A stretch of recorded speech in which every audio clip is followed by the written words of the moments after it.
Good morning, everyone. Hurricane Florence was uninvited, but she's just about here anyway. The bands of this massive storm will soon be lashing our coast. Heavy rains began this morning in the southeastern part of the state and will spread across North Carolina for days. Tropical storm force winds capable of destroying buildings and are arriving on our coast, and we can expect hurricane force winds there Friday. My message today: don't relax. Don't get complacent. Stay on guard. This is a powerful storm that can kill. Today, the threat becomes a reality. Get yourself to a safe place and stay there if you haven't already.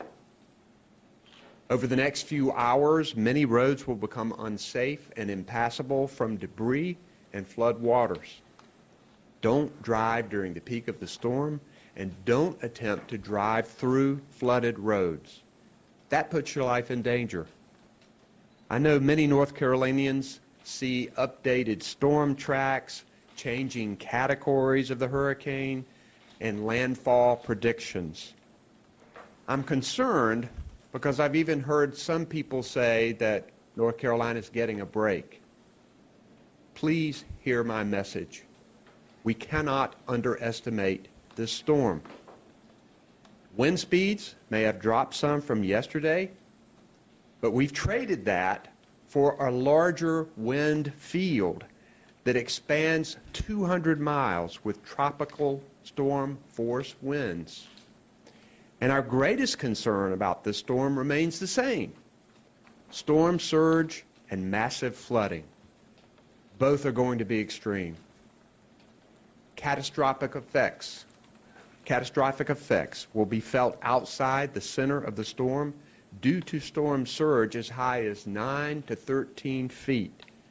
That's the second story of a house. Battering winds and relentless rain that'll last for days. Make no mistake, whether the eye of the storm makes landfall along our shores or further south, we're on the wrong side of this thing. This storm will bring destruction to North Carolina.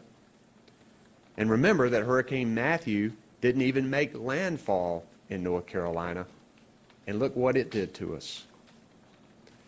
Floodplain experts at North Carolina Emergency Management know that from storm surge alone, tens of thousands of structures are expected to be flooded, and many more by rising rivers and creeks. If local officials tell you to seek higher ground, please listen. These orders are not given lightly. They are based on experienced emergency response experts who can predict dangerous and life-threatening situations. As of now, we have about 108 shelters that are open, with more than 7,000 people in them. Emergency management's goal is to set up even more shelters where people can stay safe throughout the duration of the storm and even after.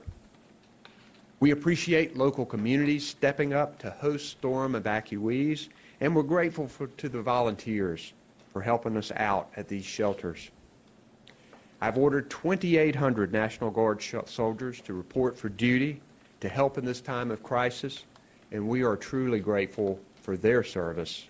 And we also want to thank their families and the families of all of the first responders who are making sacrifices with their loved ones who are serving with this natural disaster. Across our state, we have more than 56 school districts that are now closed, and nearly all of the University of North Carolina school system classes have been canceled. Everyone needs to be prepared for power outages that could last for days and maybe even a week or longer. Duke Energy and our electric co-ops are estimating power losses in the millions, and families need to have their emergency supplies ready. I know I've said this a lot, but it bears repeating. Your supplies should include water, food, flashlights, batteries, medicines, important documents that you may need to take with you if you have to evacuate quickly. And you need a plan for your pets. And please remember, if you do lose power, don't operate gas-powered generators inside your home or in a garage, crawl space, or shed. This can be deadly. Stay away from loose or dangling power lines that may be knocked over during the storm. And no matter where you live, don't drive through roads covered by standing or moving water. The road that was there before the floodwaters may no longer be there. If you encounter a flooded road, turn around. Most storm-related deaths are caused by drowning in fresh water. Heavy rains can cause swells in small creeks and can turn streams into raging torrents that will sweep away anything in their path, including cars. It only takes a few inches of water to cause devastation in a flood. North Carolina needs to stay alert and continue to take this storm seriously. You can download the Ready NC app or follow North Carolina Emergency Management on Facebook and Twitter. There you can get updates or learn how you can weather the storm. I want to thank everyone across our state who's working to get us ready for this storm.